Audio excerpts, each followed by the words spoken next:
Hello everyone, welcome back to my channel @AMI0099 पे आप सबका स्वागत है।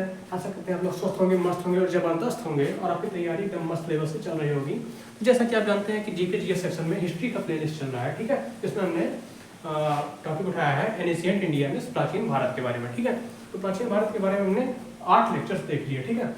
अब इस टाइम हम 9वां लेक्चर स्टार्ट करने जा रहे हैं, जो कि है इंडस वैली सिविलाइजेशन में सिंधु घाटी सभ्यता के बारे में। सिंधु घाटी सभ्यता को हमने लेक्चर नंबर 7 से स्टार्ट किया, ठीक है। भाग 1, भाग 2 और आज बारी है भाग 3 की, ठीक है। Part number 3। भाग 1 में हमने सिंधु घाटी सभ्यता के बारे में इंट्रोडक्शन दिया, मिस परिचय, ठीक है। भाग नंबर 2 में हमने उनके सोशल लाइफ के बारे में पढ़ा, मिस उनका समाजी जीवन कैसा था, ठीक है। तो भाग नंबर 3 में क्या देखेंगे, नगर योजना, ठीक है। उनके नगर का सेटअप कैसा था, ठीक है। नगर में मिस कहाँ क्या चीजें लगाई गई थी, क्या व्यवस्थाएं की गई थी, ठीक है। उसके बारे में आज पढ़ने वाले हैं भाग नंबर 3 में, ठीक है। Lecture number 9 of the history of GK section, ठीक है, of staff selection commission SSC, ठीक है। तो चलिए शुरू करते हैं बिना समय को बर्बाद किए, ठीक है। तो इसमें जो नगर योजना में कुछ पॉइंट्स लिए गए हैं, ठीक है, बहुत ज़्यादा बड़ा है नहीं, ठीक है। सिर्फ इम्पोर्टेंट ही पढ़ेंगे, ठीक है। जितना एग्जाम में आना होगा उतना देखेंगे, ठीक है। इंपॉर्टेंट शॉर्ट में करके, ठीक है, इंपॉर्टेंट चीज़ें देखेंगे, ठीक है। अब इसमें बहुत ज़्यादा कुछ है नहीं, ठीक है। जो भी था हमने एक ही बारी में शॉर्ट फॉर्म में यहाँ पे लिख दिया है, ठीक है। अब नगर योजना का जो हमने पहला पढ़ लिया है कि उनकी प्रमुख विशिष्टता क्या थी, ठीक है। उनके नगर की प्रमुख विशिष्टता क्या थी, ठीक है। उनकी प्रमुख विशिष्टता थी नगर नियोजन और जल निकासी। नगर नियोजन का मतलब इस घरों का जो सेटअप था, ठीक है, उनके जो नगर थे उनके, ठीक है, उनके नगर में जो घरों का सेटअप था, इस नगर नियोजन किया था उन्होंने कि क्या चीज़ें कहाँ रहनी चाहिए, ठीक है। यहाँ पे कुआं होगा, यहाँ घर होगा, यहाँ से रास्ता निकलेगा, ये चीज़ें यहाँ होंगी, यहाँ से नाली होगी, यहाँ पे नाला होगा, ठीक है। जो सेटअप था, ठीक है, उनके नगर का, इस नगर नियोजन जो उन्होंने किया था बढ़िया से, ठीक है, वो उनकी विशिष्टता थी। और दूसरी विशिष्टता उनकी थी जल निकासी, ठीक है। जल निकासी मतलब कि पानी के निकलने का जो प्रबंध किया गया था वो उत्तम कोटि का था, उच्च कोटि का था, बहुत बढ़िया था, ठीक है। जैसे यहाँ पे होता है ना, नदी नाले वगैरह चौक हो जाते हैं, पानी इधर से बह रहा है, कहीं रोड में बह रहा है, इधर बह रहा है, उधर बह रहा है, हर जगह देखते हैं। तो ये चीज़ वहाँ नहीं थी, ठीक है। ये चौकिंग वॉकिंग वगैरह, वहाँ की जो जल निकासी की व्यवस्था थी बहुत ही अच्छी तरीके से बनाई गई थी, या फिर बहुत ही उच्च क्वालिटी की थी, या फिर बहुत ही अच्छी थी, सीधे सीधे बोल सकते हैं कि वहाँ पे जो निकासी की व्यवस्था थी वो बहुत ही उत्तम क्वालिटी की थी, ठीक है। इतना बोल सकते हैं कि वहाँ की जो नगर नियोजन था, इस हर चीज़ का सेटअप, कौन सा चीज़ कहाँ होना चाहिए, क्या क्या यहाँ से रास्ता निकलेगा, कहाँ से घर होगा, कहाँ से इसका बॉर्डर होगा, कहाँ से उसका बॉर्डर होगा, ठीक है, कहाँ से दीवारें उठेंगी, कहाँ से क्या होगा, ठीक है। ये सब नगर नियोजन और उनकी जो जल की निकासी की व्यवस्था थी, जल निकलने की व्यवस्था, ठीक है, ये दोनों वहाँ की सबसे मुख्य विशेषता थी, ठीक है। सबसे बढ़िया चीज थी वहाँ की, ठीक है, नगर नियोजन में। दूसरा क्या है, नगर के सेटअप के बारे में बताया गया कि नगर जो था वो उसका एक उच्च भाग था, एक निम्न भाग था, ठीक है।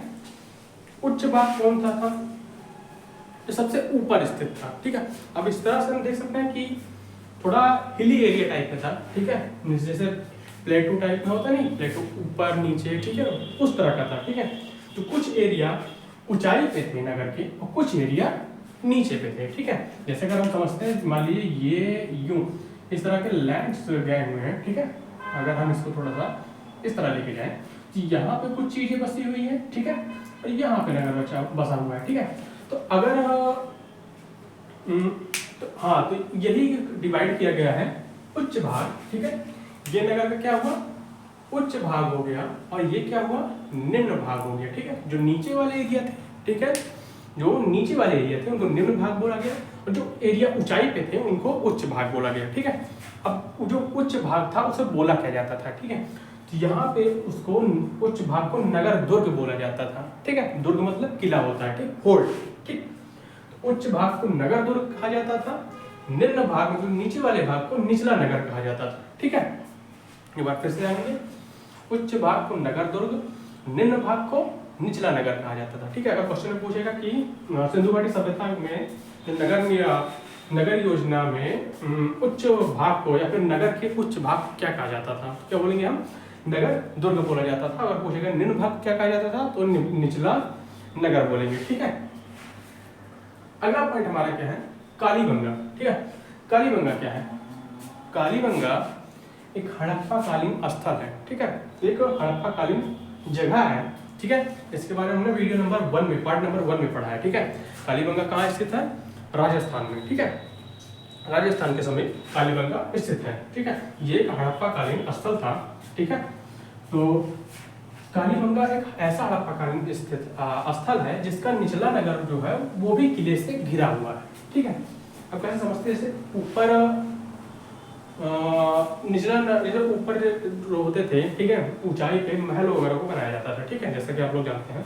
ठीक है, फोर्ट्स वगैरह को ऊपर बनाया जाता था जहाँ पे राजा महाराजे ये सब रहते थे। ठीक है, बड़े लोग जो होते थे। ठीक है, और निचले में, ठीक है, जो ऑर्डिनरी लोग होते थे वो रहते थे निचले नगर में। ठीक है, तो ये जो निचला नगर है ये सामान्य लोगों के रहने के लिए था। ठीक है, तो लेकिन अब जैसे कहते हैं ना कि ऊपर महल बना हुआ है तो महल को की पूरी प्रोटेक्शन की गई है। ठीक है, पूरा चारों तरफ दीवार बनाया गया है, बड़े बड़े गेट लगाए गए हैं। ठीक है, महल में अंदर कोई घुस ना पाए। ठीक है, परंतु ठीक है जैसे ये था, ये हमारा महल बना हुआ है। ठीक है, तो इसको पूरा प्रोटेक्टेड किया जाता था और वॉल्स वगैरह बना के। ठीक है, दीवार गेट्स ये सब लगा के। ठीक है, और नीचे जो थे ये ऑर्डिनरी लोग रहते थे। ठीक है, लेकिन जो ये कालीबंगा स्थान था, ठीक है, ये हड़प्पा कालीन खाली एक ऐसा स्थल था जिसका जो नीचे वाला जो नगर था, लेकिन नीचे वाला भाग निचला नगर जहाँ पे सामान्य लोग रहते थे वो भी किले से घिरा हुआ था। मीन्स ये यहाँ इसकी दीवारें यूं होती हुई ये इसको भी प्रोटेक्टेड करती थी। ठीक है, मीन्स महल से लेकर नीचे तक, मीन्स उच्च नगर से लेकर, मीन्स उच्च नगर दुर्ग से लेकर निचला भाग जो था सामान्य लोगों के रहने के लिए वो पूरा किले से घिरा हुआ था, मीन्स प्रोटेक्टेड था। ठीक है, ये कालीबंगा एक ऐसा स्थान था। ठीक है, क्वेश्चन पूछे हड़प्पा कालीन वो कौन सा स्थल था जिसका निचला जिसका निचला नगर भी, ठीक है, किले से घिरा हुआ था? तो उसका आंसर क्या होगा? कालीबंगा। ठीक है, लास्ट पॉइंट है सबसे इंपॉर्टेंट। ठीक है, इसकी डायमेंशंस वगैरह पूछी जाती हैं कि लंबाई कितनी थी, चौड़ाई कितनी थी। ठीक है, क्वेश्चन में पेपर्स में आते हैं। मोहनजोदड़ो को आप जानते हैं, हड़प्पा मोहनजोदड़ो। ठीक है, मोहनजोदड़ो में, ठीक है, एक वृहद स्नानागार पाया गया। ठीक है, वृहद स्नानागार पाया गया जो वहां का प्रमुख स्मारक था। ठीक है, ठीक है, प्रमुख क्या था? स्मारक था। ठीक, क्या था प्रमुख स्मारक? वृहद स्नानागार जो था ये वहां का प्रमुख स्मारक था। ठीक है, और इस वृहद स्नानागार के बीच में, ठीक है, मध्य में एक स्नान कुंड पाया गया। ठीक है, स्नान कुंड मतलब जैसे स्विमिंग पूल टाइप में होता नहीं, जैसे पहले बड़े बड़े महलों में होता था ना, बीच में ऐसे है और चौकोर में बना हुआ है। ठीक है, स्क्वायर या फिर रेक्टेंगल शेप में, किनारे किनारे से जीने सीढ़ियाँ बनी हुई है, नीचे नीचे जैसे घाट वगैरह होते हैं उसी तरह से लगभग। ठीक है, तो इस वृहद स्नानागार जो प्रमुख स्मारक था मोहनजोदड़ो का, वहाँ के बीच में, उसके मध्य में, ठीक है, एक स्नान कुंड था। ठीक है, जिसकी जो लंबाई थी 11.88 11.88 मीटर थी। ठीक है, इसकी लेंथ, ठीक, चौड़ाई जो थी मीन्स ब्रेथ, ठीक है, ब्रेथ कितनी थी? 7.01 मीटर। ठीक है, और जो इसकी डेप्थ थी, इस गहराई थी, वो थी 2.43 मीटर। ठीक है, ये काफी नोटेबल चीज है। इसका ये पूछता है कि जो स्नान कुंड पाया गया था उसकी लंबाई कितनी थी। ठीक है, ऐसे क्वेश्चन में आता है। और इस जो ये स्नान कुंड था इसका प्रयोग किस लिए किया जाता था? तो अनुष्ठानिक स्नान के लिए। अनुष्ठानिक स्नान के मतलब जैसे ये पूजा पाठ होते हैं ना, अनुष्ठान किए जाते हैं, तो उसमें वो पूजा पाठ करने से पहले स्नान किया जाता था इस स्नान कुंड में। ठीक है, तो जो अनुष्ठान होता था उसके लिए जो स्नान किया जाता था वो इसमें होता था। ठीक है, एक बार फिर से देख लेते हैं। मोहनजोदड़ो का जो वृहद स्नानागार है, ठीक है, वो इसका प्रमुख स्मारक था। ठीक है, और इस वृहद स्नानागार के बीचों बीच में एक स्नान कुंड पाया गया। ठीक है, जिसका प्रयोग अनुष्ठानिक स्नान के लिए किया जाता था।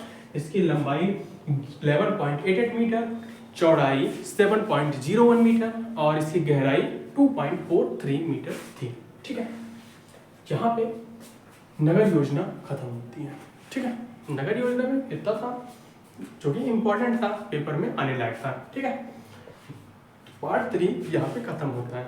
अब चलेंगे अगले वीडियो में देखेंगे, ठीक है, पार्ट नंबर 4 के बारे में। पार्ट नंबर 4 है हमारा धार्मिक व्यवस्था। ठीक है, उसके बाद पार्ट नंबर 5 में देखेंगे हम आर्थिक जीवन का। ठीक है, यहीं पे खत्म हो जाएगी इंडोस वैली सिविलाइजेशन में सिंधु घाटी सभ्यता का ये टॉपिक यहाँ पे खत्म होगा। ठीक है, तो चलिए आज की वीडियो को यहीं खत्म करेंगे, मिलेंगे अगले वीडियो में, तब तक के बाय बाय, टेक केयर, जय हिंद।